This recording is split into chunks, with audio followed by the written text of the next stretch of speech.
वो जगल को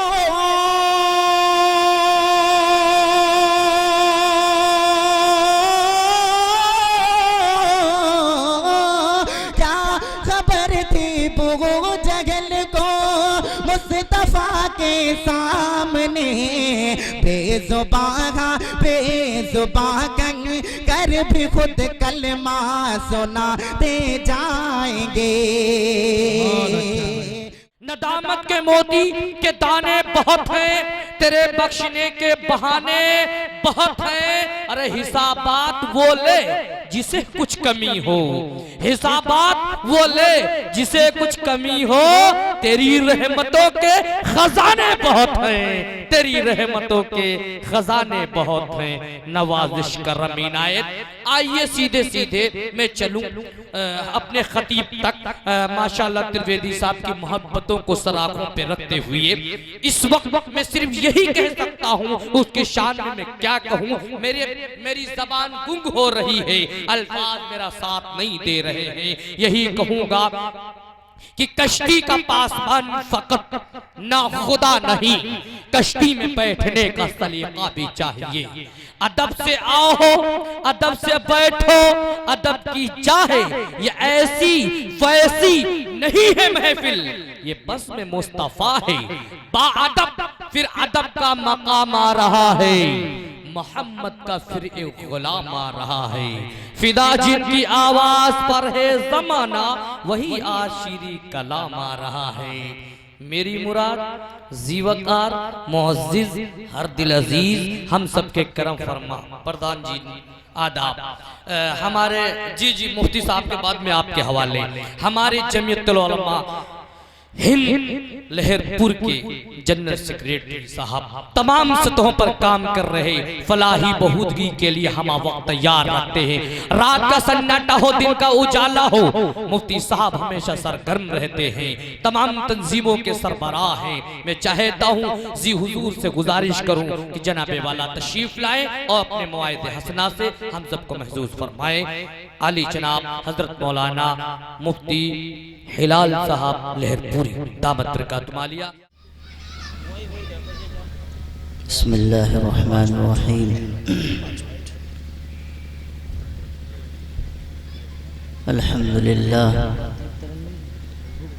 अल्हम्दुलिल्लाह नहमदुहु व नस्तईनुहु व नस्तगफिरुहु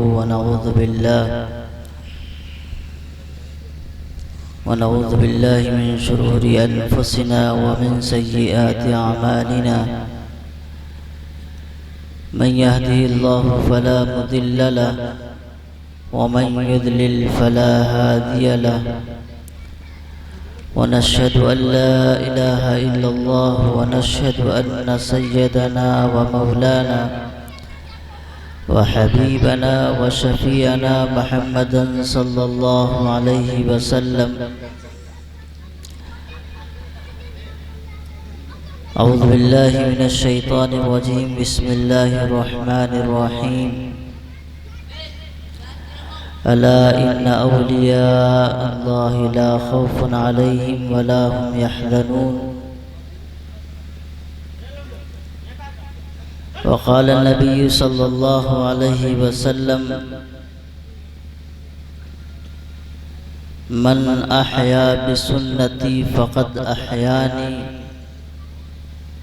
औ कमा क़ाल अलैहि सलातु वस्सलाम।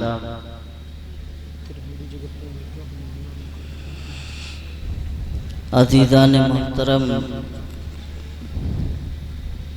स्टेज पर रौनक अफरोज़ उलमाए किराम,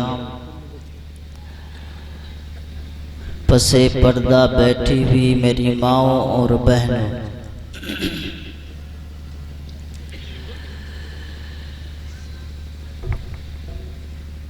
हमारे जलसों में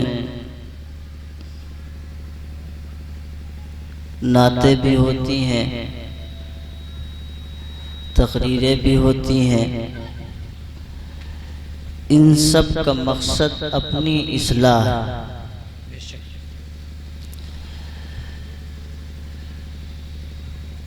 मैं चाहता हूँ कि चंद अशार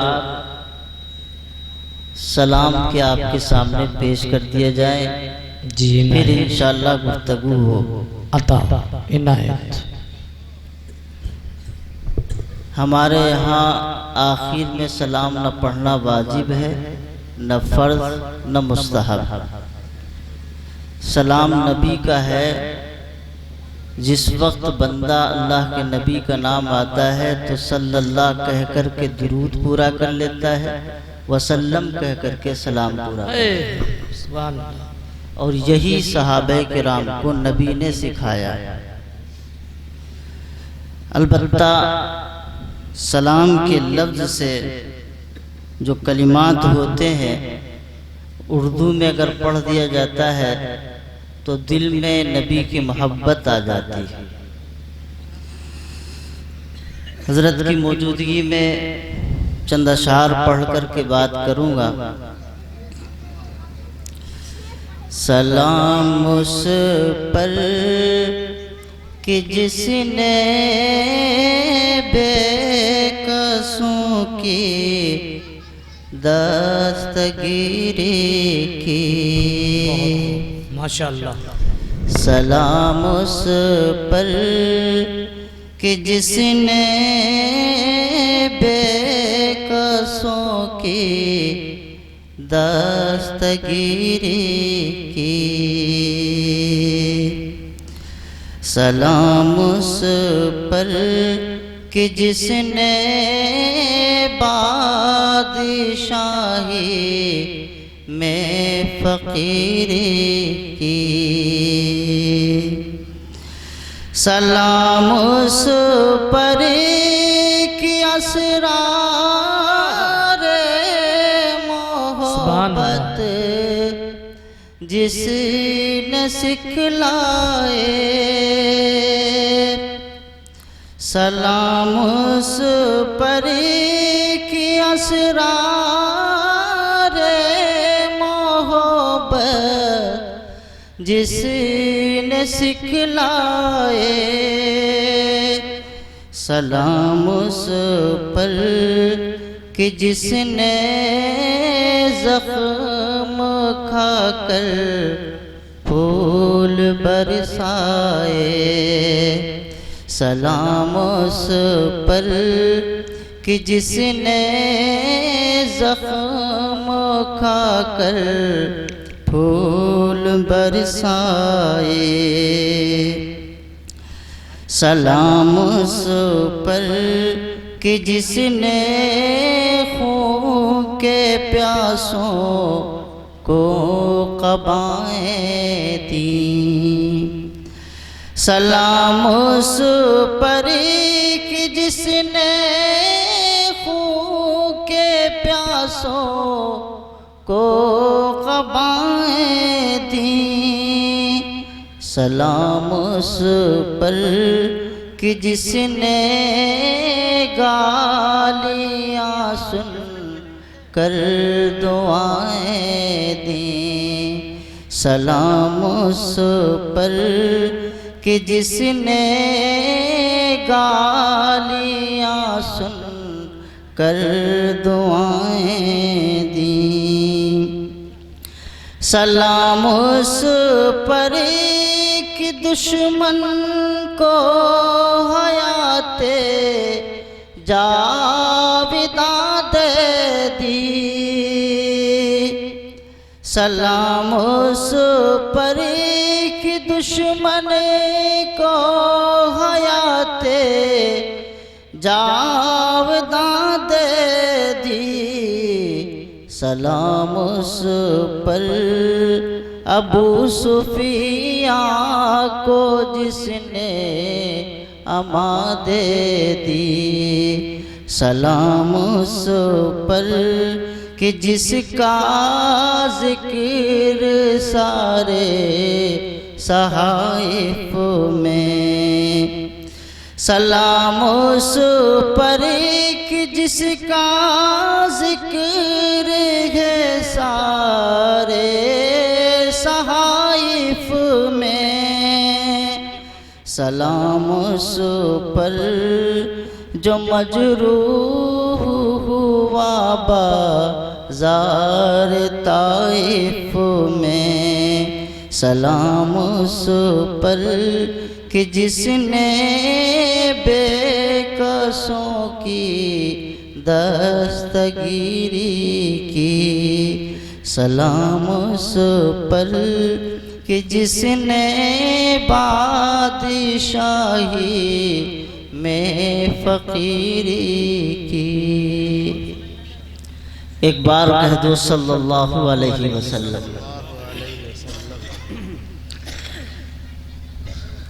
अज़ीज़ान मोहतरम और मेरे भाइयों, अल्लाह के नबी हज़रत मोहम्मद रसूलुल्लाह सल्लल्लाहु अलैहि वसल्लम ने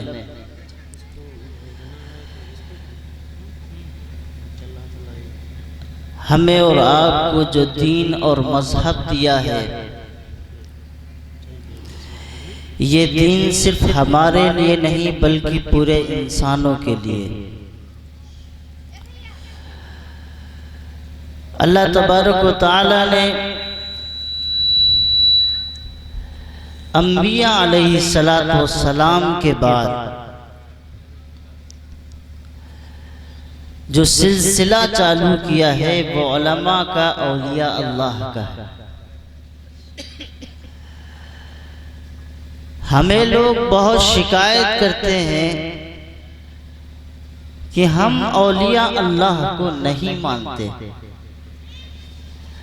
हम कोई झगड़ा करने नहीं आए, लेकिन ये हकीकत जरूर बतलाने आए हैं। मानने का अंदाज अलग अलग है। जाहिर है वली वही बन सकता है जो नबी का करीब होगा। वली वही होगा जो नबी की सुन्नतों पर अमल करने वाला होगा। नबी की सुन्नतों पर, नबी की शरीयत पर जो अमल करेगा वही वली हो सकता है। और आम इंसान अगर ये कहे कि मैं वली हूं, या कोई खास इस तरह से लफ्ज वाज़ेह कर दे कि वली है, तो मेरे अज़ीज़ों सिर्फ उसके दावा करने से कोई वली नहीं होता। इसलिए आप हजरात ज़हन में रखें कि जो मैं आपसे गुफ्तगू करना चाहता हूँ, हालात को भी आपके सामने रखूंगा और वक्त की नज़ाकत के एतबार से इस मज़मून को भी आपको समझना, क्योंकि इस रास्ते से लोगों ने कुफ्र और शिर्क के रास्ते खोल दिए। इस रास्ते से लोगों ने गुमराही और तबाही के रास्ते खोल दिए। इस रास्ते से लोगों ने लोगों के मजहब को तब्दील कर दिया, लोगों के अकीदे पर ज़र्ब लगा दी, लोगों के ईमान पर डाका डालने की कोशिश की और लोगों के मालों को इकट्ठा करने, अपनी हवस को पूरी करने के खातिर लोगों ने तरह तरह की चीजें बनानी शुरू कर दी। याद रखिएगा मेरे अजीजों, अल्लाह ने जो निजाम बनाया है, अल्लाह का कुरान कहता है वली की पहचान क्या है। हजरत अब्दुल्ला इब्न मसूद, हजरत अब्दुल्ला इब्न अब्बास एक मुफस्सिर कुरान है और एक मुहद्दिसे वक्त है। कोई मसला, कोई हदीस बगैर इन सहाबे किराम से नहीं मिलती है। ये दोनों क्या कहते हैं, प्यारे पैगंबर का इरशाद फरमाते हैं और कहते हैं वली की पहली पहचान ये है कि जब तुम उसे देखो तो तुम्हें खुदा की याद आ जाए। ये वली की पहचान है। देखेंगे जब जो हमारे सामने जिंदा होंगे, हमारे सामने मौजूद होंगे, जिनकी करामतें गुजर गई, जिनके वाकयात गुजर गए, हम ये नहीं कहते कि उन्हें न माना जाए, उन्हें भी माना जाए। उससे पहले जो जिंदा है उन्हें माना जाए, जो हमारे सामने मौजूद है उन्हें देखा जाए। ये अल्लाह के बंदे कौन हैं? जिनके चेहरों पर खुदा का नूर होता है, जो नीचे से ऊपर तक शरीयत के पाबंद होते हैं, जो शरीयत के खिलाफ एक लफ्ज न सुनना पसंद करते हैं, न चलना पसंद करते हैं, न उम्मत को गलत तरीके से बताते हैं, बल्कि नबी की जात पर और नबी की तालीमात पर, नबी की बताई हुई शरीयत पर अमल करते हैं और कौम को बतलाते उसी पर कायम रखते हैं। इसकी मैं आपके सामने मिसाल पेश करूं। अभी कुछ दिनों पहले पूरे मुल्क के अजीब हालात, गली गली कूचे कूचे शहर शहर मुसलमान परेशान है। अब क्या होगा, अब क्या हालात बिगड़ गए हैं, अब क्या होगा। तरह तरह के वसाई साधे हैं। अब टीवी चैनल भी खोल के बैठे हुए हैं, मोबाइल भी खोल के बैठे हुए हैं, तरह तरह की बातें आ रही हैं। मुसलमान परेशान हैं कि अब हमारा इस मुल्क में क्या होगा। याद रखिए मेरे अजीजों, त्रिवेदी जैसे लोग जब आपके सामने मौजूद हैं, इस मुल्क में आपका कोई एक बाल का बेका नहीं कर सकता। क्या समझते हैं चंद मुट्ठी भर लोग आपके खिलाफ नफरतों के बाजार गर्म करेंगे और आप कोई बुज्जा है जो फोड़ दिया जाएगा। याद रखिएगा, इस जमीन में औलिया अल्लाह की मज़ारें मौजूद हैं। इस जमीन में अल्लाह के नेक बंदे मदफून हैं। इस जमीन पर चलने वाले, जब तक अल्लाह अल्लाह कहने वाला कोई बंदा मौजूद है, अल्लाह का नाम लेने वाला मौजूद है, न ये जमीन खत्म होगी, न यहाँ का निजाम खत्म होगा। अल्लाह ने तुम्हें इस जमीन पर मुंतखब किया है। दुनिया की कोई ताकत तुम्हें जमीन से पीछे नहीं हटा सकती। अल्लाह ताला कुरान कहता है, खबरदार औलिया अल्लाह कौन है, ला खौफुन अलैहिम, इन पर खौफ नहीं आता। दुनिया घबराती है, दुनिया खौफ में मुब्तला हो जाती है। कोई सीए का कानून लाता है तो दुनिया घबरा जाती है, दुनिया तरह तरह की बातें करती है, लोग घबरा जाते हैं कि अब क्या होगा। याद रखिए, इसी मुल्क के अंदर एक वक्त गुजरा है जो उस वक्त से बुरा वक्त मुसलमानों के लिए कभी नहीं हो सकता। मुसलमान हुक्मरां था, तख्त मुसलमानों का था, फौज मुसलमानों की थी और अरबाब इख्तिदार मुसलमानों के थे, जिसने फैसला किया था। और वो वक्त का बादशाह अकबर था, जिसने अपना एक नया दीन बनाया था, नया मजहब बनाया था और पूरे मुल्क में ऐलान किया था कि सुनो, जितने भी एक एक मुल्क के अंदर बाशिंदे हैं, यहाँ के रहने वाले शहरी हैं, हमारे इस कानून को मानना होगा, हमारे इस दस्तूर को मानना होगा, हमारे फौजी तुम्हें मनवाएंगे। और वो कानून क्या था, जब कोई इंसान सुबह को उठेगा तो वो सूर्य नमस्कार करेगा, वो सूरज की पूजा करेगा। मेरा दीदो, इसी मुल्क के अंदर वो लोग हैं जो इस्लाम को मानने वाले हैं, वो लोग भी हैं जो ईसाइयों को मानने वाले भी हैं, वो लोग भी हैं जो बुद्धिस्ट हैं, वो लोग भी हैं जो जैनी भी हैं, तरह तरह के मज़ाहिब के रहने वाले और मजहब को मानने वाले हैं। किसी के यहाँ अल्लाह के अलावा दूसरे को खुदा नहीं माना जाता, अल्लाह के सामने सर झुकाया जाता है, उसी को अपना माबूद माना जाता है, उसी को अपना खालिक माना जाता है, उसी को अपना राज़िक माना जाता है, उसी को औलाद देने वाला माना जाता है, उसी को पानी देने वाला माना जाता है, वही रिज़्क़ उतारने वाला माना जाता है। हर एक मुसलमान अपने दिल दिमाग में, अपने ईमान के अंदर ये चीज दाखिल कर लेता है, इन्नल्लाह अला कुल्ली शैइन कदीर, अल्लाह हर चीज पर कुदरत रखने वाला है। उसके हाथ दूसरे मजहब, दूसरे खुदा की कोई तसव्वुर नहीं होता, कोई दिमाग में नहीं होता। एक बुद्धिस्ट मजहब है, वो कहता है खुदा के अलावा कोई खुदा नहीं है, अल्लाह के अलावा कोई ऐसा नहीं है जो पूज्य के लायक हो, जो इबादत के लायक हो। वही सनातन धर्म कहता है कि जी हाँ, अल्लाह के अलावा कोई अल्लाह नहीं है, कोई खुदा नहीं है, कोई मालिक नहीं है, वो सिर्फ तने तन्हा है, वो सिर्फ एक पूरे दुनिया में अपना निजाम चलाने वाला है। मेरे अजीजों, सारे मजहबों का अकीदा और ईमान एक ही है, अल्लाह के अलावा कोई नहीं है जो परस्तिश और पूजा के लायक। ये हर मजहब कहता है। बादशाह ऐलान कर देता है, नहीं मानोगे सर कलम कर दिए जाएंगे। नाम अकबर है, फौज मुसलमानों की है, हुक्मरान मुसलमानों के हैं, अदालतें मुसलमानों के हैं, मुंसिफ मुसलमानों के, काजी मुसलमानों के, हुक्म जारी हो जाता गुज़श्ता वक्त का हिंदुस्तान नहीं है।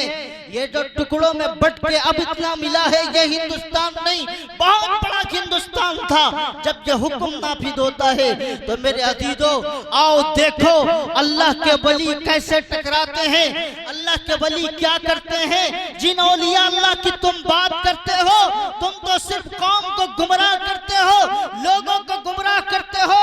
अल्लाह का वली अल्लाह के जमीन पर अल्लाह के अलावा के किसी हुक्म को नहीं मानता। अल्लाह का वली अल्लाह की जमीन पर अगर कौम पर कोई तरह का जुल्म होता है, उस जुल्म को बर्दाश्त नहीं करता। अल्लाह का वली जब जमीन पर खड़ा होता है तो दुनिया की ताकतें उसके सामने झुक जाती है। अल्लाह का वली, उसके दिल के अंदर होता क्या है? ईमान। ईमान की वो कुव्वत होती है, इज़ा खाफन नास ला यखाफून। जब दुनिया घबराती है, थरथराती है, कांपती है, तो वो अल्लाह के वली नहीं कांपते, नहीं डरते। हम डर गए ना, हम डरे, लेकिन अल्लाह के वली नहीं डरते। लोग तो अपनी क़यादत का ऐलान करते थकते नहीं, झंडा उठाते थकते नहीं, नारे लगाते थकते नहीं। जब कौम पर मुसीबतें आती हैं तो घरों के अंदर घुस जाते हैं और कहते हैं कौम के कायद हैं।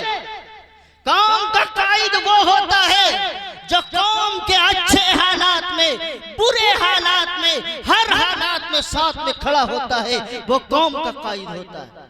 जो लोगों के दुखों में खड़ा होता है, जो लोगों की मसाइब में खड़ा होता है, वो कौम का कायद होता है। अल्लाह के वली, अल्लाह के नेक बंदे अल्लाह की मखलूकात के लिए तड़पते हैं। किसी की तकलीफ पर उनको रात को नींद नहीं आती, वो तड़प जाते हैं। ये होते हैं सच्चे वली, ये होते हैं सच्चे औलिया अल्लाह। फिर क्या हुआ? सरहिंद मुजद्दिद अल्फसानी का नाम सुना होगा। वो मुसल्ले पे बैठने वाला, चटाइयों पर बैठने वाला खड़ा हो गया और ऐलान कर दिया, बादशाह सलामत अपना फैसला वापस ले ले, ये फैसला मुल्क में लागू नहीं होने देंगे, ये फैसला मुल्क में लागू नहीं होने देंगे। बादशाह तक खबर पहुंची कि एक आदमी हमारी मुखालफत करता है। जब बादशाह को खबर पहुंची तो मुजद्दिद अल्फसानी को गिरफ्तार किया गया। मैं उन गुनहगार आंखों से हजरत की मदार पे भी पहुंचा हूं। अल्लाह का शुक्र है इस मुल्क में जब अकबर के जमाने में इस्लाम को खतरा था, और याद रखिएगा इस्लाम को खतरा तो कभी नहीं होता, मुसलमान को खतरा होता है। इस्लाम को मिटने के लिए आया है। इस्लाम ही तो अमन का दर्स देता है। इस्लाम ही तो एक वो मजहब है जिसके अंदर इंसानियत पाई जाती है। इस्लाम ही तो वो मजहब है जिसके अंदर अमन का पैगाम दिया जाता है। इस्लाम मिटने के लिए नहीं आता। इस्लाम कहते किसको है? इस्लाम कहते हैं अमन शांति का नाम इस्लाम है। इस्लाम किसको कहते हैं? अपने पड़ोसी में रहने वाला इंसान, वो किसी भी मजहब का हो, वो अगर भूखा सोता है, नबी फरमा हैं, फिर उसका पड़ोसी अगर मुसलमान है तो वह मुसलमान नहीं हो सकता, क्योंकि उसका पड़ोसी मुसलमान नहीं, कोई भी किसी भी मजहब का है, अगर वह भूखा रह जाता है और मुसलमान अपने घर के अंदर चैन और सुकून के साथ रहता है, नबी फरमाते हैं वो मुकम्मल मुसलमान नहीं हो सकता।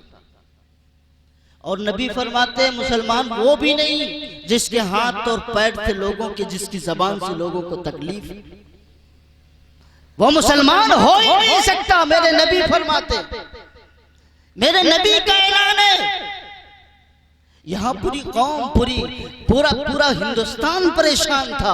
वो अल्लाह का नेक बंदा निकलता है, ऐलान करता है, और फिर ऐलान का नतीजा क्या होता है? बादशाह सलामत के सामने हथकड़ियों में बंद करके उस अल्लाह के नेक बंदे को, अल्लाह के वली को सामने खड़ा किया गया।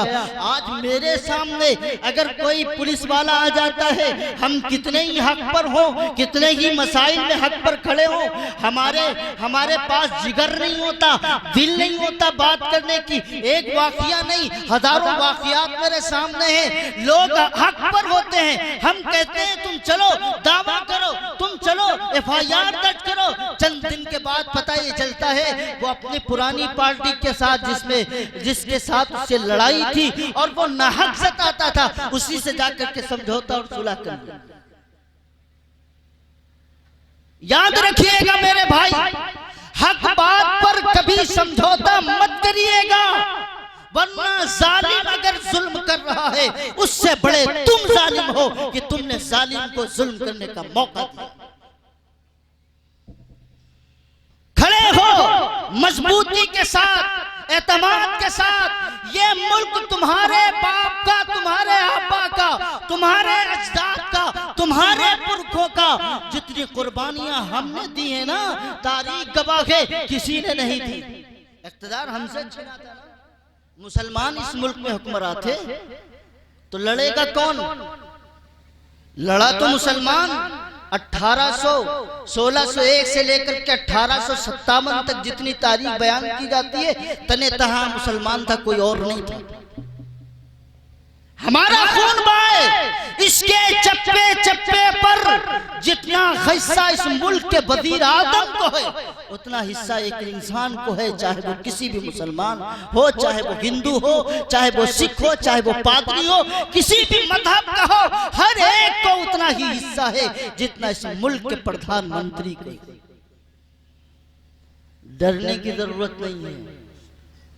ये घबराहट आती कब है?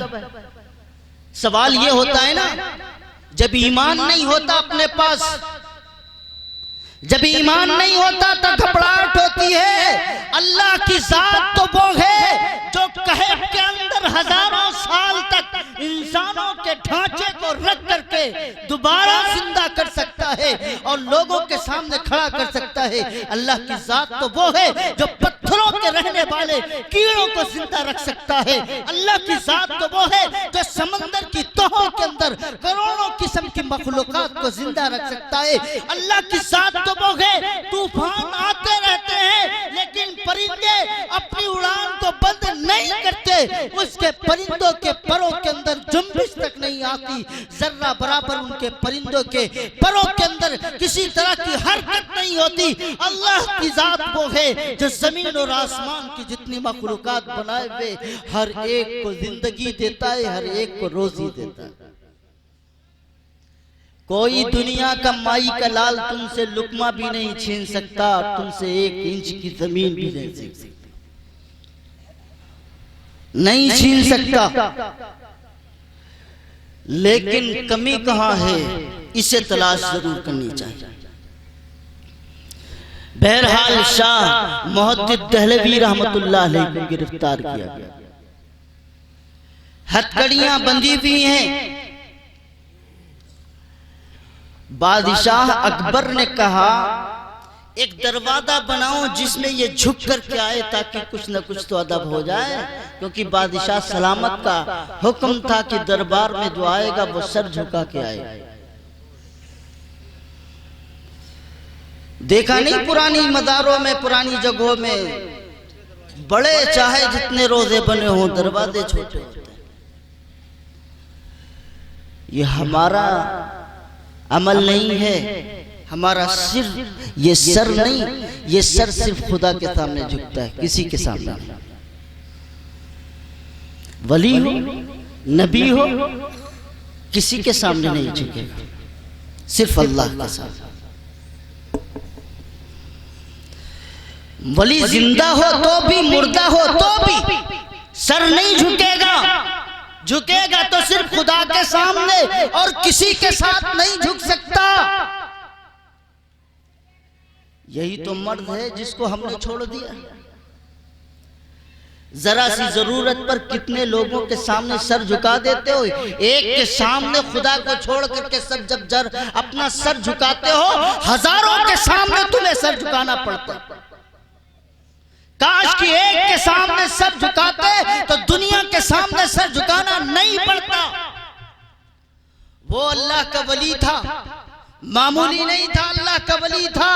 ला खौफुन, इनके चेहरे पर जर्रा बराबर भी डर और खौफ का एहसास नहीं होता।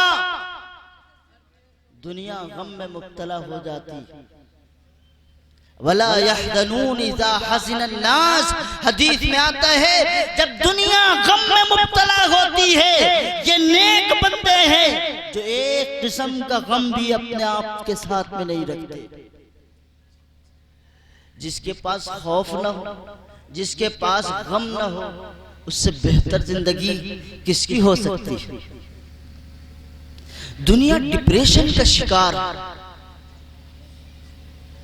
कहते हैं दुनिया डिप्रेशन का शिकार है। हर इलाके में चले जाओ, बस्ती में चले जाओ, शहर में चले जाओ, गांव में चले जाओ, डॉक्टर कहता है डिप्रेशन का शिकार है। और दुनिया के डॉक्टर आज इस मर्द को नहीं बता पाए कि ये डिप्रेशन आता कहां से है और इस मर्द का नाम क्या है।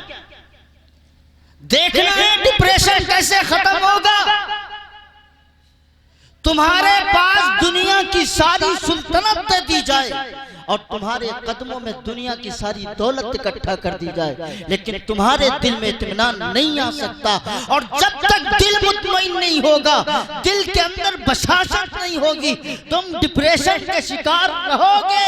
और अल्लाह का ऐलान है, अला बिज़िक्रिल्लाहि तत्मइन्नुल क़ुलूब। और डिप्रेशन से हटना है, जरा डिप्रेशन से हटना है, इस मैदान से, इस मामले से हटना है। अल्लाह के करीब आ जाओ, अल्लाह के सामने सर झुका दो, सारा डिप्रेशन खत्म।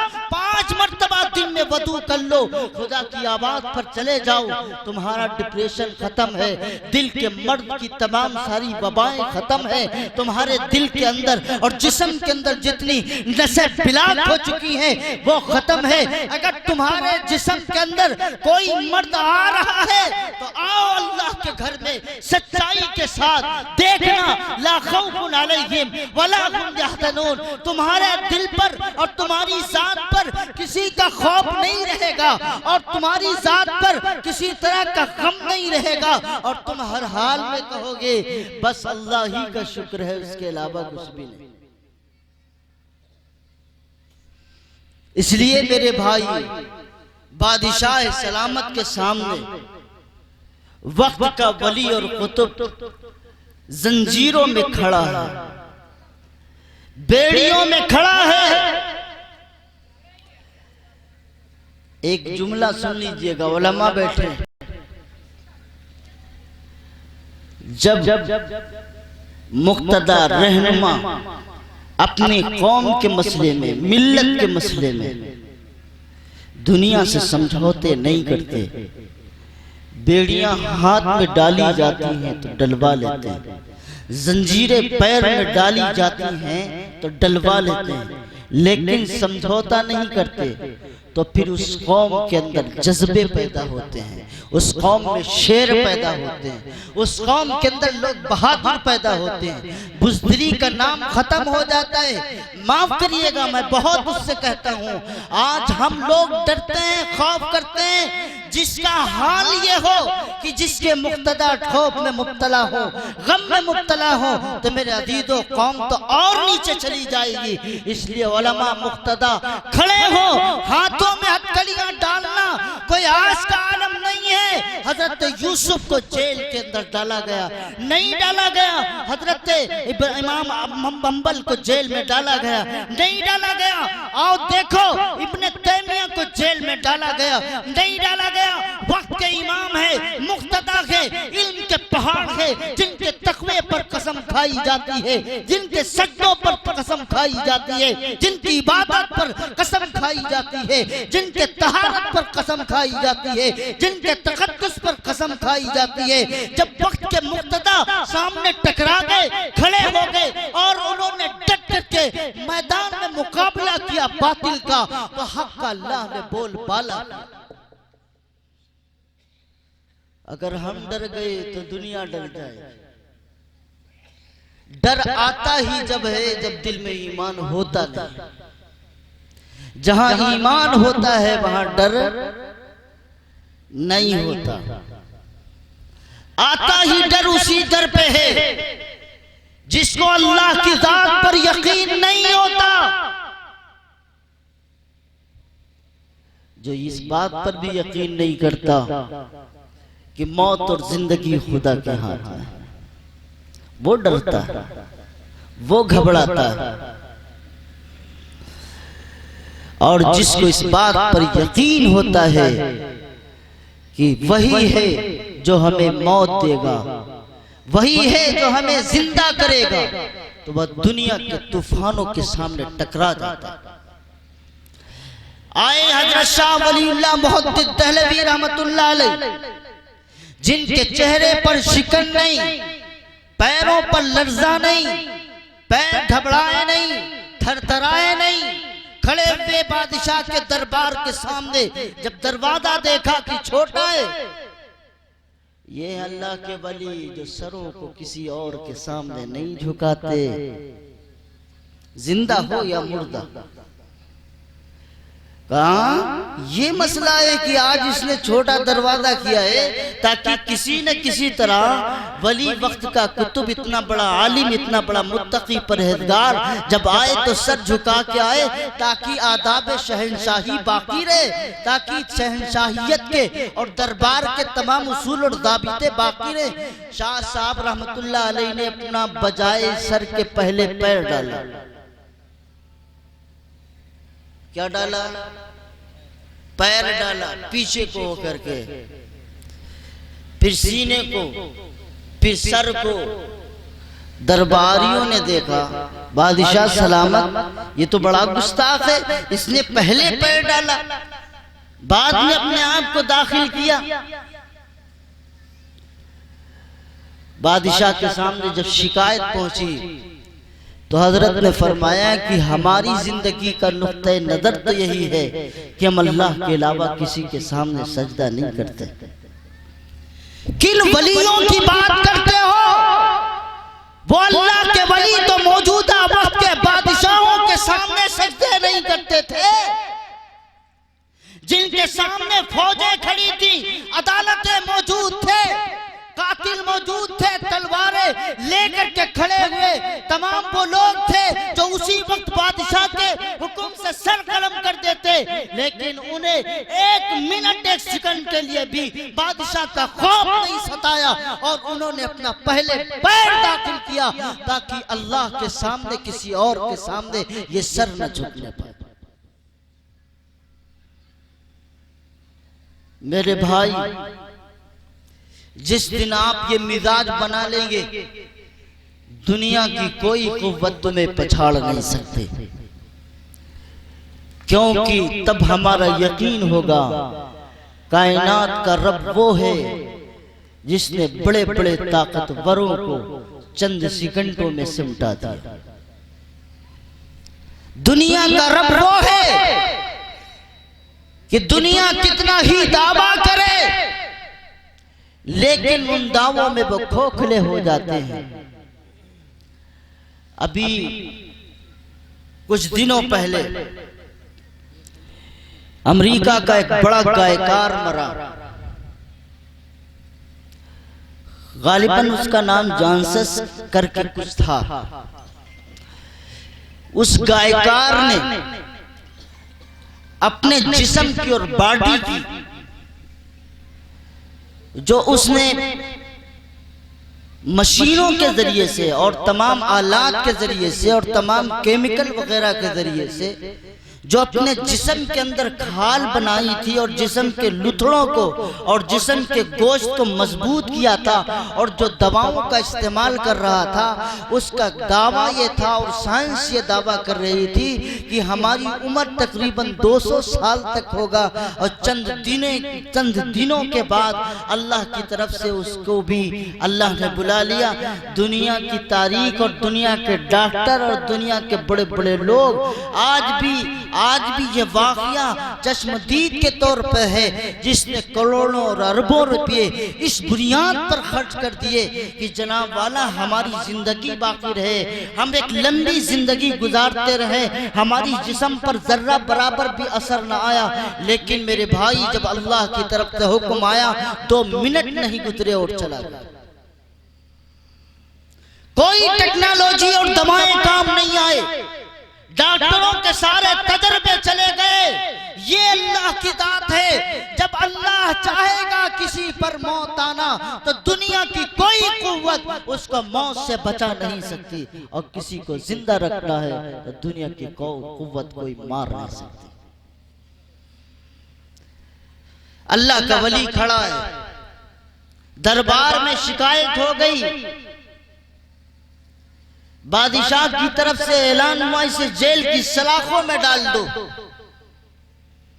जेल की सलाखों में डाल दो। वक्त का कुतुब है, अब्दाल है, जेल की सलाखों में सिर्फ इसलिए पड़ा है क्योंकि बादशाह ने जो फरमान जारी किया वो अल्लाह के हुक्म के खिलाफ है। हम इस मुल्क के अंदर अल्लाह के हुक्म के खिलाफ कोई बात बर्दाश्त नहीं करेंगे। जेल में डाल दिया गया। चंद दिन गुजरते हैं, अकबर दुनिया से चला जाता है, उसका दीन बाकी बचा, दीन बाकी बचा, उसके मानने वाले बाकी बचे। उस वक्त से ज्यादा अहम वक्त मुसलमानों का अभी तक नहीं आया, समझ रहे कि नहीं? लेकिन इसका मतलब ये भी नहीं हाथ पे हाथ धरे बैठे रहे। मैं बताऊंगा आगे, समझिए। जहांगीर का वक्त, उसके बेटे का वक्त आया, जहांगीर का वक्त। औलिया अल्लाह करते क्या है ना, हमारे सामने ऐलान किया जाता है। औलिया अल्लाह की अजमत पर जब बात आती है तो सिर्फ करामत की बात आई कि भाई वो मिट्टी थी, शेर बन गया, कहीं पानी नहीं था तो पानी निकल आया, ये किया वो किया, हजरत ने ये किया, हजरत ने वो किया। उसके अलावा तकरीर कौन होती है? याद रखिएगा, अहले सुन्नत वल जमात का अकीदा यह है कि नबी हो या वली, नबी हो या वली हो, ध्यान में रखिएगा, नबी हो या वली हो, नबी से जो आदत के खिलाफ कोई काम होता है, मिसाल के तौर पर नबी ने इशारा किया चांद दो टुकड़ों में, नबी ने एक बकरी के सूखे थनों में हाथ लगाया, थन भर गए, नबी ने प्याले में हाथ रखा, पानी से सारा का सारा लश्कर सैराब हो गया, नबी ने कहीं हाथ रखा, अल्लाह ने बरकत अता कर दी। ये नबी के मौजिज़ात कहलाता है। क्या कहलाते हैं? नबी के मौजिज़ात कहलाते हैं। और जो वली से इस तरह की आदतें आ जाएं, इस तरह के हालात आ जाएं या वाक़ियात पेश आ जाएं, जैसे मिसाल के तौर पर ख्वाजा मोइनुद्दीन चिश्ती अजमेरी रहमतुल्लाह अलैह का वाक़या बयान किया जाता है कि जब वक्त के वहाँ बड़े हाकिम ने इस अल्लाह के बंदे को पानी पीने के लिए दिया नहीं, वज़ू के लिए दिया नहीं, तो रिवायात ये बतलाती हैं कि वक्त के उस वली और कुतुब ने, ख्वाजा मोइनुद्दीन चिश्ती अजमेरी ने उसी वक्त अपना जो प्याला पेश किया तो सारा का सारा दरिया उसी प्याले के अंदर आ गया। मेरे अजीजों, याद रखना, चाहे वली हो चाहे नबी हो, अगर कोई करामत वाज़े हो जाती है या कोई वाक़िया होता है, इसमें वली का इख्तियार नहीं होता, वली का इख्तियार नहीं होता कि जो काम चाहे वो कर ले। अगर हर काम जो चाहे वली कर ले तो कभी कोई वली दुनिया से रुखसत नहीं होता। अगर हर काम कर लेता किसी नबी पर मौत वाक़ई नहीं होती। मैंने देखा, आपने देखा, आदम से लेकर हजरत ईसा तक, हजरत ईसा को छोड़ दीजिए, वो तो आसमान पर है, वो फिर आएंगे दुनिया में। हजरत आदम से लेकर के प्यारे पैगंबर हजरत मोहम्मदुर रसूलुल्लाह तक कोई पैगंबर, कोई वली, कोई कुतुब, कोई अब्दाल, कोई सहाबी, कोई नबी का चाहने वाला कोई ऐसा नहीं गुजरा जिस पर मौत वाक़ई ना हुई हो। मेरे अजीजों, पता ये चला कि वली की विलायत और वली के करामात का इख्तियार वली को नहीं होता। अल्लाह जब चाहता है अपने बंदे को लोगों के दरमियान में उठाने को और उसको तरक्की देने को, अल्लाह से दो चार करामतें उससे जाहिर करा देता है। लेकिन याद रखिएगा वली कौन है। कभी कभी ऐसा भी होता है कि जिसने कभी जिंदगी में नमाज नहीं पढ़ी, रोजा नहीं रखा, शराब वो पीता है, जुआ वो खेलता है, गुनाह पर गुनाह वो करता है, उसकी पूरी जिंदगी गुनाहों के अंदर वाबस्ता है। मेरे अजीजों, फिर उसके पास खिलाफे आदत ऐसे ही करामत की शक्ल में अगर कोई चीज नजर आती है, कोई किसी तरह का मामला पेश आ जाता है, उसे करामत नहीं कहते, वो शैतानी फेल होता है। कौन सा फेल होता है? शैतानी काम होता है, उसे इस्तदराज कहते हैं। आज हमारी गली और कूचे और शहरों में इस तरह के तमाम लोग बैठे हैं जो हमारे ईमान को लूटने के लिए बैठे हैं। इसलिए मैं कहता हूं, अपने ईमान की हिफाजत करो और नबी की शरीयत को सामने रख करके औलिया अल्लाह के मकाम को समझो, उनकी जात को समझो। औलिया अल्लाह होते कौन है? यहाँ जिन वलियों की पहचान बताई जाती है वो कभी जिंदगी में नमाज नहीं पढ़ते। मेरा नबी तो वो है कि अगर एक सजदा भी न करता तब भी अल्लाह एक बार सवाल नहीं करता कि नबी तूने सजदा किया क्यों नहीं।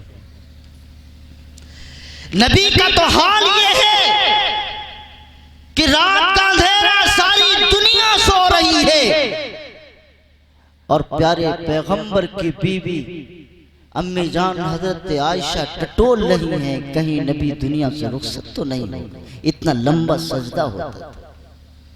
नबी का हाल तो ये है कि पैरों पे बर्फ आ जाता। 5 वक्त फर्ज नमाज की नहीं, जो रात को खड़ा होकर के अल्लाह के सामने मेरे भाई नमाज पढ़ता, 1 मिनट की नमाज कज़ा नहीं करता। नबी का तो हाल ये है। वो कैसे वली हो सकता है जो 1 टाइम की नमाज भी नहीं पढ़ता? वो कैसे वली हो सकता है जो 1 वक्त की ज़कात तक नहीं देता? वो कैसे वली हो सकता है जो कभी भी किसी तरह से कभी भी कोई शरीयत का पासदार ना हो?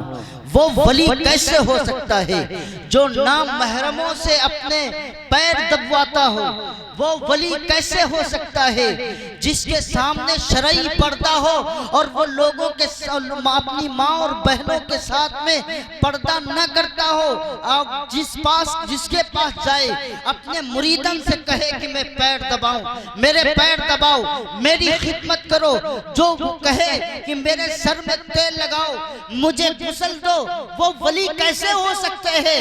ये तो शैतान है, ये ढंगवा लोग हैं जो आपके ईमान और अकीदे को तबाह कर रहे हैं। वली तो वो है जिसने कभी भी अपनी जिंदगी में नबी पाक सल्लल्लाहु अलैहि वसल्लम से कोई रिश्ता ताल्लुक नहीं तोड़ा। वली किसको कहते हैं? आओ देखो, एक नमूना पेश करता हूं। टीपू सुल्तान का नाम सुना होगा ना? टीपू तो बना दिया अंग्रेजों ने, सुल्तान जो था वो वली और कुतुब था। मैं नहीं कहता, हजरत शेखुल इस्लाम रहमतुल्लाह अलैह फरमाते। कौन कहता है? हजरत शेखुल इस्लाम। मैसूर की जामा मस्जिद बनी हुई हिंदुस्तान से बाहर नहीं है, जाइएगा। जब मैसूर की जामा मस्जिद देखिएगा तो आपको अंदाजा होगा। मस्जिद तैयार हो गई। टीपू सुल्तान कहते हैं कि इसमें पहली नमाज वो पढ़ाएगा जिसने कभी अपनी जिंदगी में किसी नामहरम को बालिग होने के बाद देखा तक नहीं। टीपू सुल्तान कहते हैं इस मुसल्ले पर वो खड़ा होगा जिसकी तकबीर ऊला कभी फौत ना हुई। तीसरी शर्त है जिसने कभी तहज्जुद क़ज़ा न की। पूरे मुल्क के उलमा, मशाइख, दस्तार वाले, सारे के सारे जुब्बे वाले उलमा और बुजुर्गान दीन की तादाद खड़ी हुई है। किसी को मजाल और हिम्मत नहीं है मुसल्ले पे खड़ा हो जाए। और टीपू सुल्तान कहता है, रो के कहता है, इलाही ये क्या हो गया? मेरी जबान से मेरे राज को तूने फाश किया। टीपू सुल्तान कहता है कि मैंने अपनी जिंदगी में कभी बालिग होने के बाद ना महरम की तरफ निगाह नहीं उठा के देखा, मैंने कभी तहज्जुद क़ज़ा नहीं की, मैंने कभी तकबीर ऊला फौत नहीं की है। मेरे भाई ये है अल्लाह के वली जो तख्त पर भी कायम है, अल्लाह के हुक्म को भी नाफिज करते हैं, अल्लाह के घर को भी चलाते हैं, अल्लाह के घर को बनाते हैं। लेकिन एक मिनट के लिए इस बंदे ने कभी भी अल्लाह के खिलाफ वर्दी नहीं की, कभी शरीयत के खिलाफ नहीं गया। और जो तस्वीरें तुम्हारे सामने है ये सब लोकल तस्वीरें टीपू सुल्तान की, जिसमें दाढ़ी मुंडी भी नजर आती है। टीपू सुल्तान ने जब से बालिग हुआ और बालिग होने के बाद एक बाल भी जानबूझ करके उस पे कैंची और अस्तुरा तक नहीं चलाया। असली तस्वीर तो बरतानिया के अंदर मौजूद है।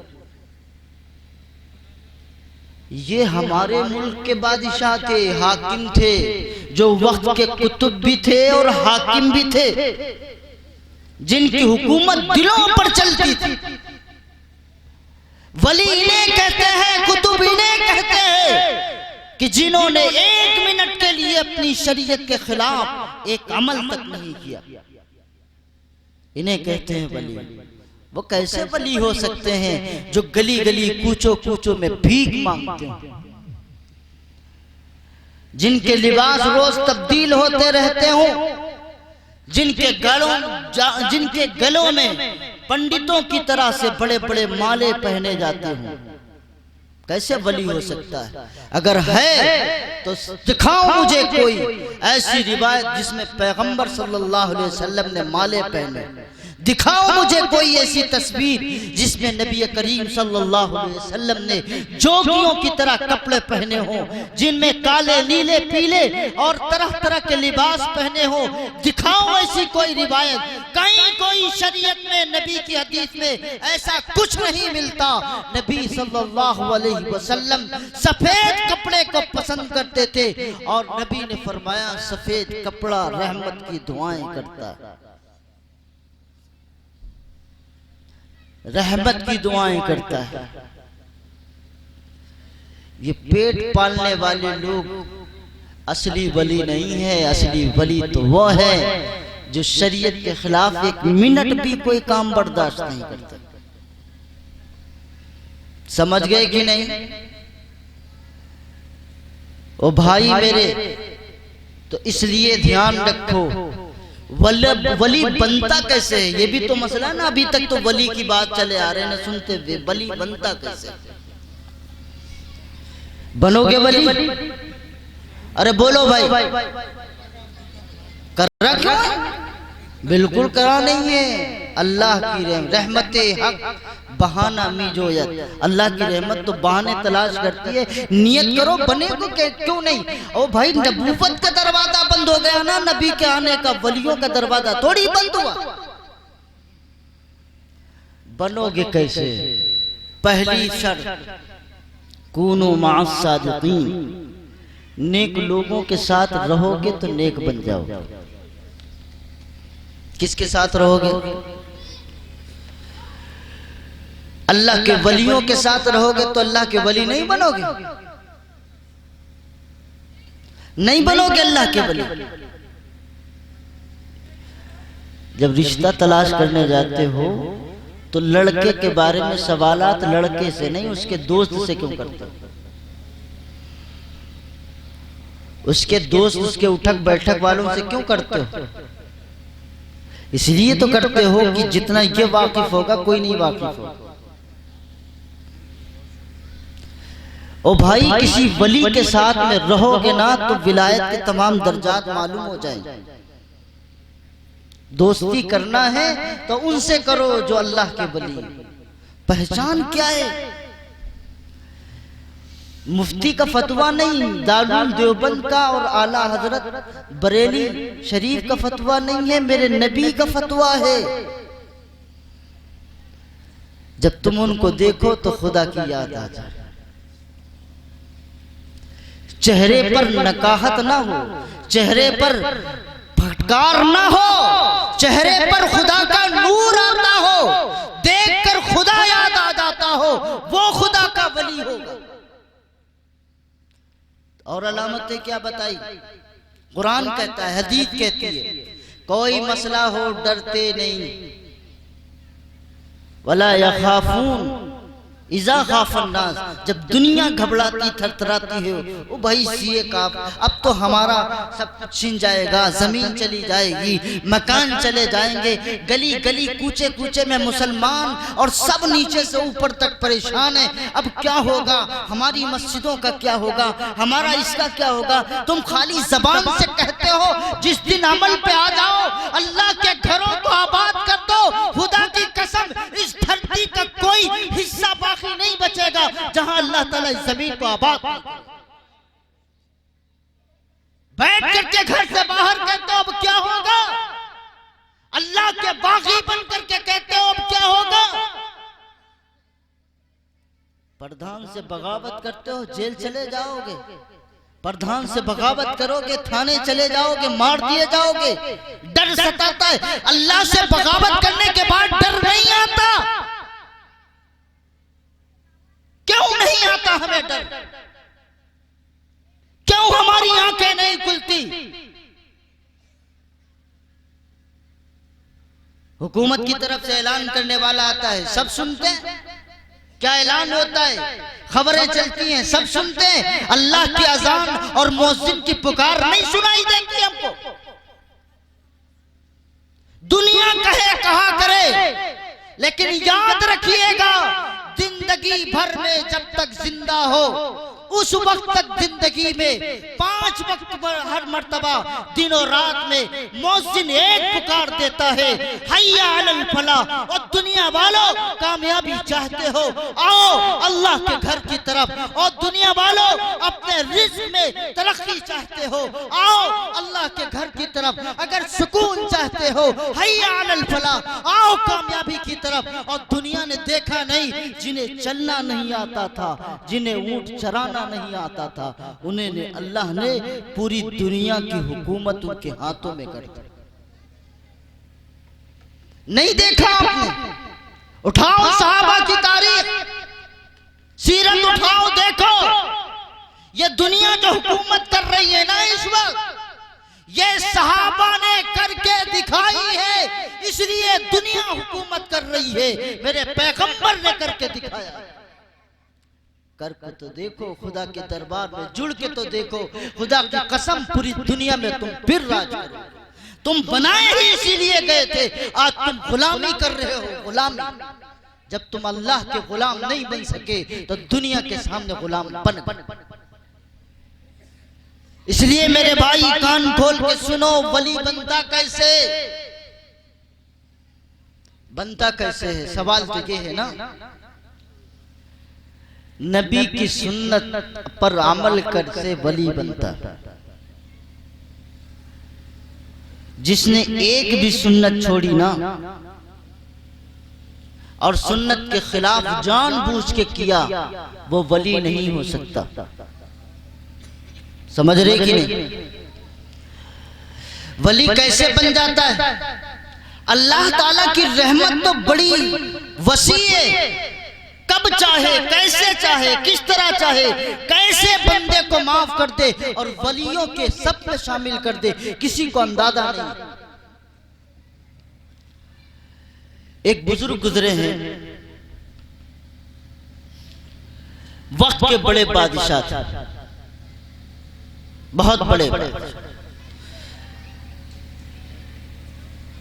एक और हैं जो पहलवान थे, हजरत जुनैद बगदादी, नाम सुना होगा ना? बहुत बड़े पहलवान थे, बहुत बड़े पहलवान। कोई मैदान ऐसा नहीं है जिसको उन्होंने फतह न किया। वक्त के बड़े पहलवान थे, मैदान में कुश्ती के लिए उतरे। एक नबी के घराने का इंसान, भूखा प्यासा, दुबला पतला, कुश्ती का मैदान होता है तो ऐलान होता है कि भाई फुला के सामने मुकाबिल में कौन आएगा।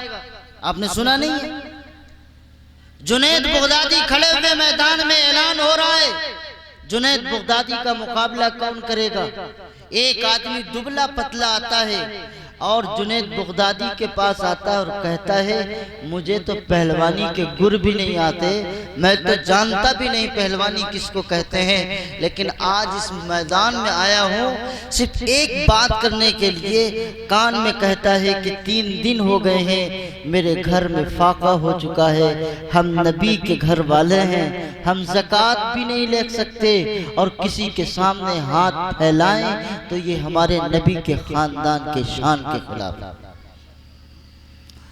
मैं जानता हूं कि आप के सामने मैं टिक नहीं सकता, आपको जो महारत हासिल है नहीं टिक सकता, लेकिन आज नबी के खानदान की हिफाजत के लिए अगर आप चित हो जाएं और मुझे जीत मिल जाए तो जो इनाम मिलेगा इसके जरिए से अपने घर वालों को जो भूखे प्यासे हैं उन्हें चंद लुक़मे खिला दूंगा।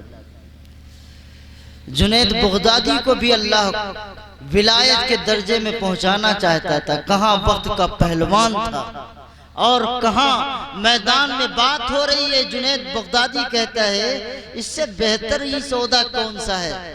कहा ठीक है आज सौदा पक्का है।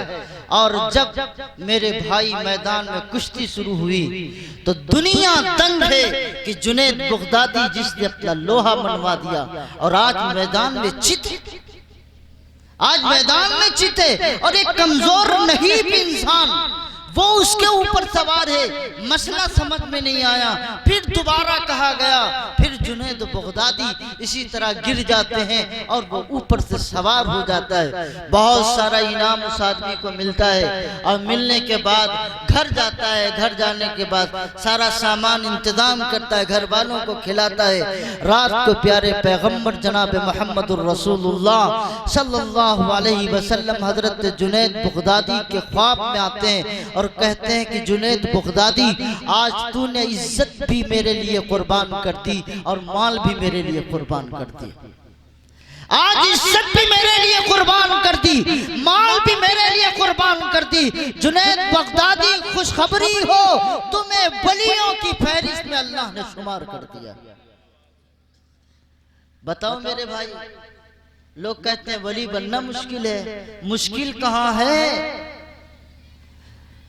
रहमत हक बहाना नहीं जोयत, रहमत तो खुदा की तहाने तलाश करती है। बहाने आए तो कोई मैदान में एक अमल किया, सिर्फ एक अमल किया, सिर्फ एक अमल की वजह से अल्लाह ने उसे वलियों की सफों में शुमार कर दिया और आज तक उस जुनैद बगदादी का नाम जिंदा नहीं जिंदा।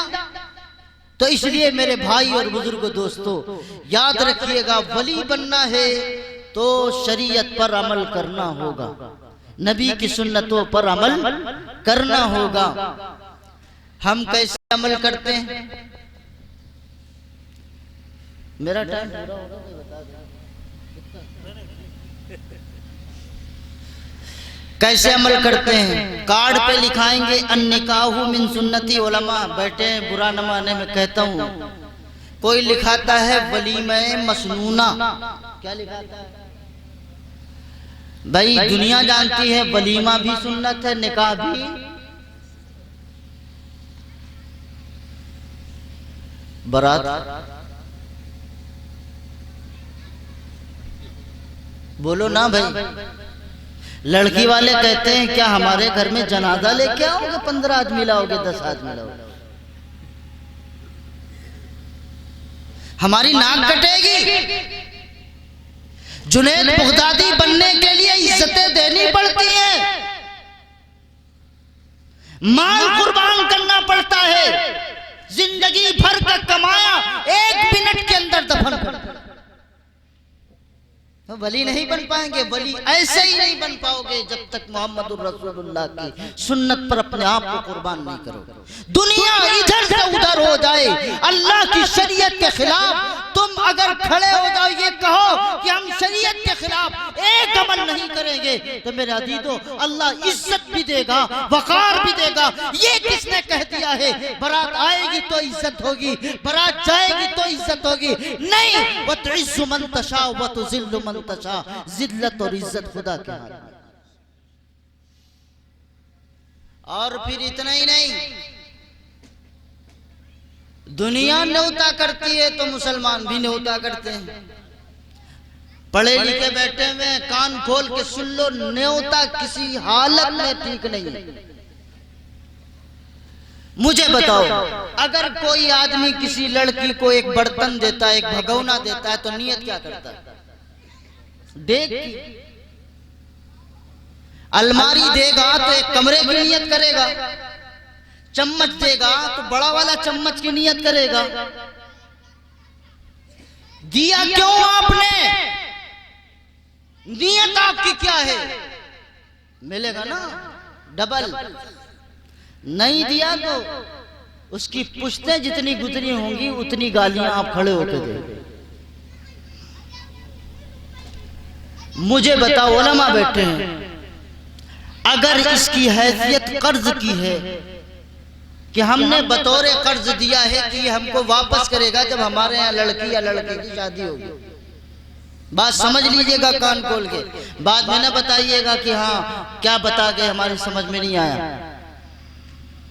अगर ये कर्ज के तौर पर, कर्ज पर बढ़ा हुआ माल सूद होता है, कर्ज पर बढ़ा हुआ माल सूद होता है, और हदिये का बदला हदिया नहीं होता। अगर आपने ये नियत की हम हदिया कर रहे हैं, तो फिर नियत क्यों वापसी की कर रहे हैं? हदिया का हदिया नहीं होता तो फिर है क्या? ये चूचू का मुरब्बा हमारा नहीं है, हिंदुओं का था, हमने लिया। उनके यहाँ चलता है, मैं किसी मजहब में चलता हो, किसी की रस्म में चलता हो, हमसे क्या लेना देना? तुमने जो ये न्योते की शक्लें कर दी ना, और निकाह मिन सुन्नती एक आदमी लिए बैठा है होटल चलाने के लिए, आओ 500 रुपये 200 रुपये 51 रुपये लिखो लिखवाओ, बंद कर दो। ये तुम्हारे हैसियत नहीं है खिलाने की, मत खिलाओ, मत खिलाओ। नाम देते हो निकाह सुन्नत है, वलीमा सुन्नत है, और यहां बाकायदा सूद और ब्याज का कारोबार करते हो। नाम देते हो निकाह सुन्नत है और काम करते हो शरीयत के खिलाफ। जब सनीयत के खिलाफ काम करोगे तो तुम्हें तरक्की कहां से मिलेगी? कहां से मिलेगी? जय सजा दिया रोड पर, जिस बेटी के कपड़े भी बाप बर्दाश्त नहीं करता था कि बाहर को खुले मैदान में दिखें, जिस बेटी के लिए भाई गैरत के लिए मरता था, आज यही बाप और बेटे और खानदान वाले शलवार भी टांगेंगे और दुपट्टा भी टांगेंगे, उसका लिहाफ भी रखेंगे, उसका तकिया भी रखेंगे कि यहाँ दोनों सोएंगे, यहाँ लेटेंगे। अरे भाई, बेगैरती की हद खत्म हो गई, तुम्हारी अकल पर पत्थर पड़ गए। क्या करते हो तुम? ओ भाई, जहेज की फहरिस्त लो। डॉक्टर अगर बन गया, इंजीनियर बन गया, मास्टर बन गया, तो मेरे भाई फिर तो बाप जो होते हैं ना, उनको तो जन्नत से फिर बच्ची आनी चाहिए। जब तक एक ट्रक जहेज ना हो, बैंक बैलेंस ना हो, तब तक कुछ नहीं। आओ देखो, मैं तुम्हें बतलाता हूँ नबी का वली और नबी का सहाबी कैसा होता है। हजरत उमर फारूक रज़ी अल्लाह ताला अन्हु खलीफे वक्त है और रात में गश्त कर रहे हैं, और एक रात में अंधेरे में एक मकान से एक बूढ़ी औरत अपनी बेटी से कहती है, बेटा दूध में पानी मिला दे, सुबह को बेचना है ना। तो बेटी कहती है, अम्मा अमीरुल मोमिनीन ने मना किया है, मन गश्शा फलैसा मिन्ना, किसी चीज में अगर मिलावट करेगा वो रसूलुल्लाह सल्लल्लाहु अलैहि वसल्लम फरमाते हैं वो मुसलमान नहीं हो सकता। रसूलुल्लाह के सहाबी ने, अमीरुल मोमिनीन ने मना किया है। बूढ़ी औरत कहती है, कहां अमीरुल मोमिनीन और कहां अमीरुल मोमिनीन का खुदा यहाँ तो मौजूद नहीं है, वो तो होंगे कहीं मिला दे। बेटी कहती नहीं अमीरुल मोमिनीन मौजूद है, उसका रब तो मौजूद है, वो तो देख रहा है। खुदा के सामने तो हाजिरी देनी है। एक झोपड़पट्टी के अंदर रहने वाली ये बेटी जब ये अल्फाज कहती है, हजरत अमीरुल मोमिनीन की आंखों में आंसू जारी हो गए और कहने लगे, रब्बा तेरा शुक्र है कि मेरी खिलाफत में रात के अंधेरे में भी ऐसी ऐसी बेटियां पड़ी हुई हैं, इस काली रात में भी तुझे इतना डरती। निशान लगाया और निशान लगाने के बाद घर को वापस आ गए। सुबह को फौजियों को भेजा और कहा वो निशान जद मकान है, वहां जाओ, मेरे बेटे के लिए पैगाम लेके जाओ, जाओ पैगाम लेकर के। बुढ़िया कपकपाती है, थर्राती है कि रात को उल्टी सीधी बातें की थी ना, कहीं खबर तो नहीं पहुंच गई। नहीं कोई बात नहीं है, ये तो हम पैगाम लेके आए, पैगाम लेकर के आए हैं बेटी का। ओ कहने लगी, कहां अमीरुल मोमिनीन खलीफे वक्त बादशाह जिसके दुर्रे से शैतान भी कांपे, उसका बेटा और मेरी बेटी कहां? मेरे बेटे और बेटी के दरमियान में जोड़। नबी का चहीता खलीफे दोम तो उस लड़की को पसंद करता है जो रात के अंधेरे में खुदा को याद करता है। और तुम क्या पसंद करता? हमारे मिजाज बदल गए, हालात बदल गए, तब्दीलियां हमारे अंदर हो गई। इसलिए मेरे भाई और बुजुर्ग दोस्तों, मैं कह रहा था कि अब देखो नबी की सुन्नत का नाम लेते हो, ठीक है, जहेज आपने दे दिया, जहेज दे दिया, याद रखिएगा जहेज का मुतालबा करना हराम है। लेकिन अगर बाप या बेटा या भाई बतौर तोहफे के अपने बेटी को या अपने भाई अपनी बहन को देता है, तो वो उसकी मालिक बेटी होती है, बहन होती है, उसको लेने का इख्तियार है। बात समझ लीजिएगा, यहाँ जहेज के लेने पर बहस नहीं है, बात है उस सामान की जो बतौर तोहफा बाप देता है। लेकिन ये भी याद रखिएगा, जहेज 2 ट्रक दे दो और बेटियों को वरासत में हिस्सा नहीं दिया, कल क़यामत के दिन बेटियां और इसी तरह ये जो वरासत का हिस्सा नहीं दिया, अल्लाह सारे हक माफ कर देगा। नमाज नहीं पढ़ी माफ कर देगा, हज नहीं किया नहीं माफ कर देगा, ये अल्लाह का हक है। अगर बेटियों को आपने वरासत में हिस्सा नहीं दिया तो जब तक बेटी माफ नहीं करेगी उस वक्त तक माफ नहीं होगा। कहते हैं हमने तो जहेज में सब दे दिया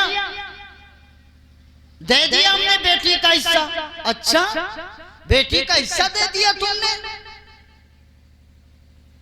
तुम निकाल के रखते ना, 50 बीघे की खेती है, 10-10 बीघे बच्चों के नाम कर दिया, 10 बीघा अगर बेटी के नाम कर दे और फिर देखे वो वापस लेती है।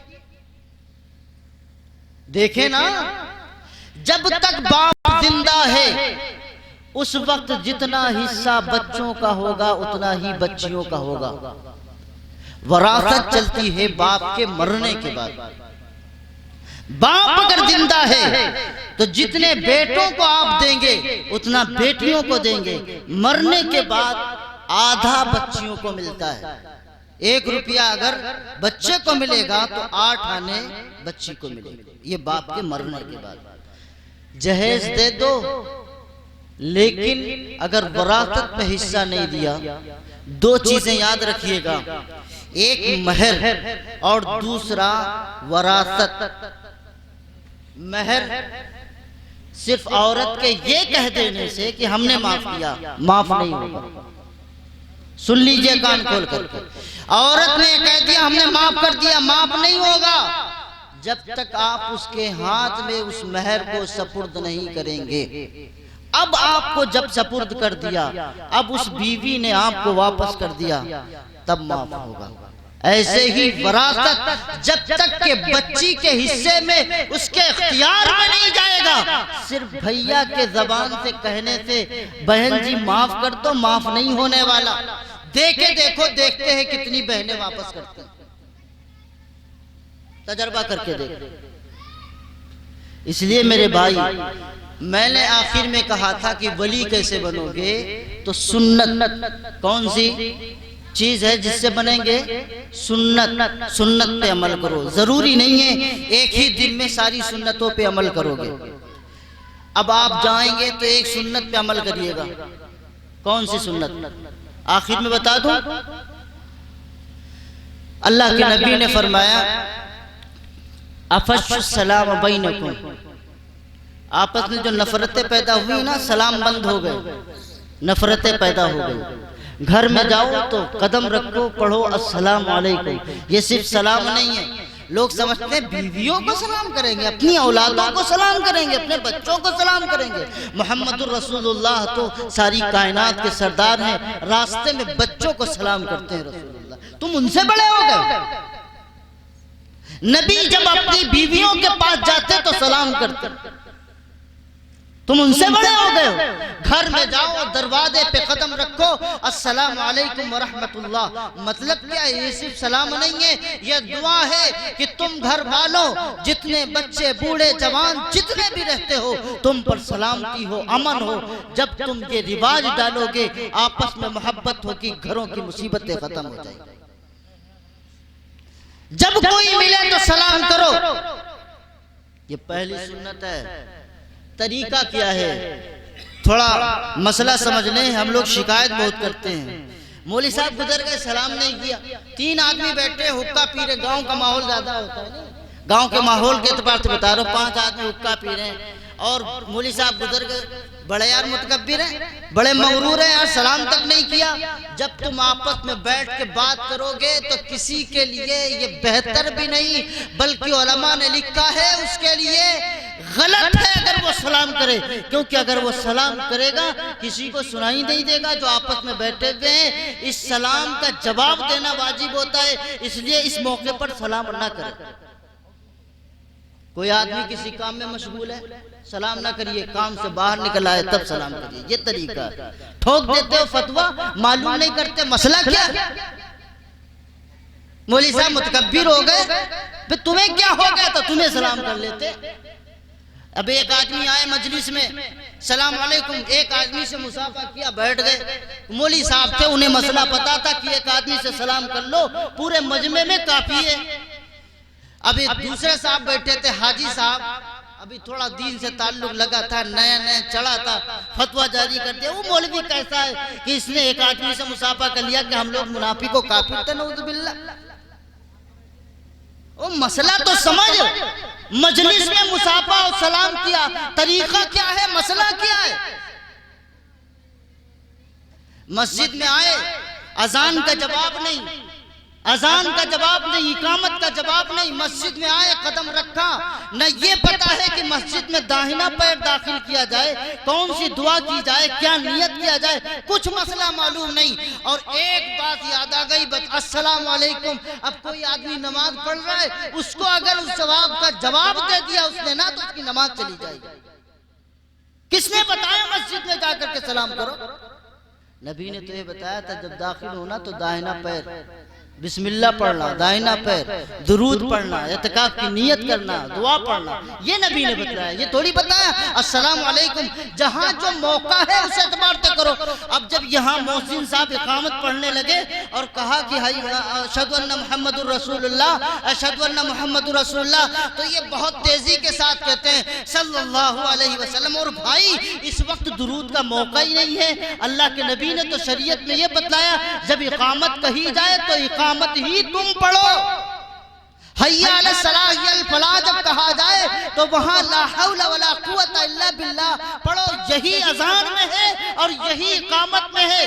अलबत्ता उलमा ने लिखा है, जब मोहम्मद रसूलुल्लाह का नाम आए तो इकामत के बाद चुपके से सल्लल्लाहु अलैहि वसल्लम कह लो, ये मुस्ताहब है। वहां क्या पढ़ते हैं? सल्लल्लाहु अलैहि वसल्लम। कहाँ दुरूद पढ़ना है ये तो सीख लो, कहाँ पढ़ना। तो इसलिए मेरे भाई ये बात हो गई भाई शरीयत की। जब सुन्नत पे अमल करोगे, आज से तुम जाओगे अपने घर में क्या पढ़ोगे? बोलो, पूरा मजमा बोलो, अस्सलाम वालेकुम। क्या कहोगे? लफ्ज समझ लो। वो कहता है अस्सलाम वालेकुम, वो कहता है अस्सलाम वालेकुम, उल्टा सीधा जैसा चाहे। हमने तो बाद लोगों को देखा ऐसे सलाम करते हुए अस्सलाम वालेकुम। ये तरीका ही नहीं। कोई कहता है सलाम अलैकुम, यही करीब में खड़े, मैं कहते सलाम अलैकुम, हाथ फैलाते, हाथ करते। ये हाथ उस वक्त उठाया जाता है जब आदमी दूर है, तुम्हारी आवाज सुनता नहीं है, तब ये हाथ से इशारा किया जाए, और करीबी में तब भी नहीं देखेगा, सुनता नहीं। तो समझ गए कि नहीं? अस्सलामु अलैकुम व रहमतुल्लाहि व बरकातुहू पूरा लफ्ज पढ़ो। जब पूरे कलमे पर पूरी तरीके से पढ़ोगे तो उसके असरात होंगे। करोगे इंशाअल्लाह। आज से तुम पहली सुन्नत ये जिंदा करो, फिर दिन ब दिन एक एक सुन्नत पर अमल करते रहो, तो तुम्हारी जिंदगी सुन्नतों पर चलती रहेगी। जब मौत आएगी तो तुम्हारा नाम उसी में होगा कि ये सुन्नतों पर अमल कर रहा था, और जो सुन्नतों पर अमल करता हुआ जाएगा वो अल्लाह के वलियों में शुमार होगा। करोगे इंशाअल्लाह। जब सुन्नत पे अमल करोगे दिल में खौफ नहीं रहेगा, भाग जाएगा खौफ। सुन्नत पे अमल करोगे। वक्त नहीं बताता। मौलाना अशरफ अली थानवी रहमतुल्लाह अलैह बहुत बड़े आलिम गुजरे हैं, बड़े दुबले पतले थे। अब तो लोग ये नहीं कि मौलाना साहब कहाँ से आए, अगर दुबले पतला मेरा जैसा, अरे तो इनमें कुछ है ही नहीं। लाख देखते ना, लाख मोटा ताता है, बड़ा मौलाना है नहीं। मैं नाजिम साहब को देखा कि है जुब्बा कुब्बा बेहतरीन, बड़ा आलिम है, और भैया लाख ना देखो। मौलाना अशरफ अली थानवी रहमतुल्लाह अलैह दुबले पतले थे। मुरादाबाद का वाक़या, एक प्रोफेसर थे, बहुत बुराई करते थे मौलाना की, लेकिन सुन्नत का रौब यह होता है कि बड़ा सा बड़ा आदमी अल्लाह के वली के सामने निगाह भर के नहीं देख सकता। यह रौब होता है सुन्नत का। हजरत जब वहां कॉलेज पहुंचे तो वो प्रोफेसर सामने आ गए, देखा तो फौरन उसी वक्त बेहोश हो गए। होश में जब आए तो पूछा गया क्या हुआ हुजूर? कहने लगे तो मेरे ऊपर ऐसा रौब जारी हो गया कि मुझे पता ही नहीं चला कि आदमी कौन है। ये सुन्नत का रौब होता है। क्या होता है? सुन्नत का रौब, सुन्नत का नूर। ये हमारे दिल में आएगा कि मोहम्मद से वफा तूने तो हम तेरे हैं, ये जहां चीज है क्या लौह कलम तेरे हैं। वाह खुदावान अल्हम्दुलिल्लाह रब्बिल आलमीन।